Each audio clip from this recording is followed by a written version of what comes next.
In today's video, I'm going to teach you how to install Linux instead of Windows 11.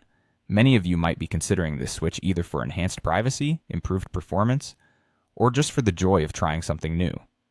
Whatever your reason, I'll guide you through this process completely, ensuring that you successfully make the transition. First, we need to download the Linux ISO file. This is essentially the blueprint for the Linux operating system that you want to install. There are several official websites you can visit depending on your preference. For a popular choice that balances ease of use with functionality, you might want to try Ubuntu. If you prefer something lighter and exceptionally user-friendly, Linux Mint could be a great option.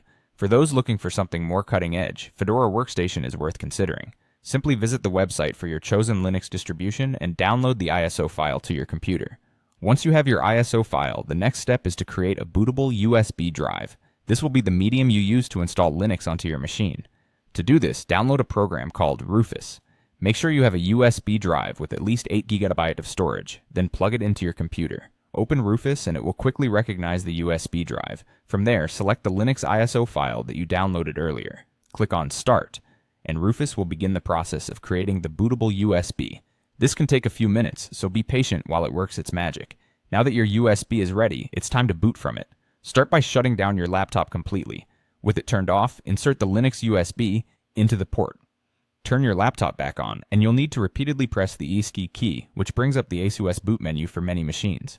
When you see the boot menu appear, select your USB drive from the list of options. From here, your computer will begin booting from the USB stick, and shortly thereafter, you should see the Linux installation screen. At this point, you're ready to install Linux.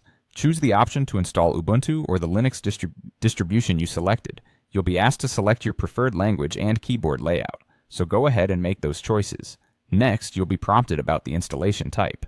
If you want to completely replace Windows 11 and solely use Linux, select the option to erase the disk and install Linux. However, if you want to keep Windows and dual boot, select the Install alongside Windows option. Continue following the prompts to set up your Linux system, including creating a username and password. The installation process will take some time, so feel free to take a short break while it finishes up. Finally, once the installation is complete, the system will prompt you to restart your computer. Make sure to remove the USB drive when asked. And there you have it. Linux should now be successfully installed, and you're ready to explore all the wonderful aspects of this new operating system. Enjoy your Linux experience.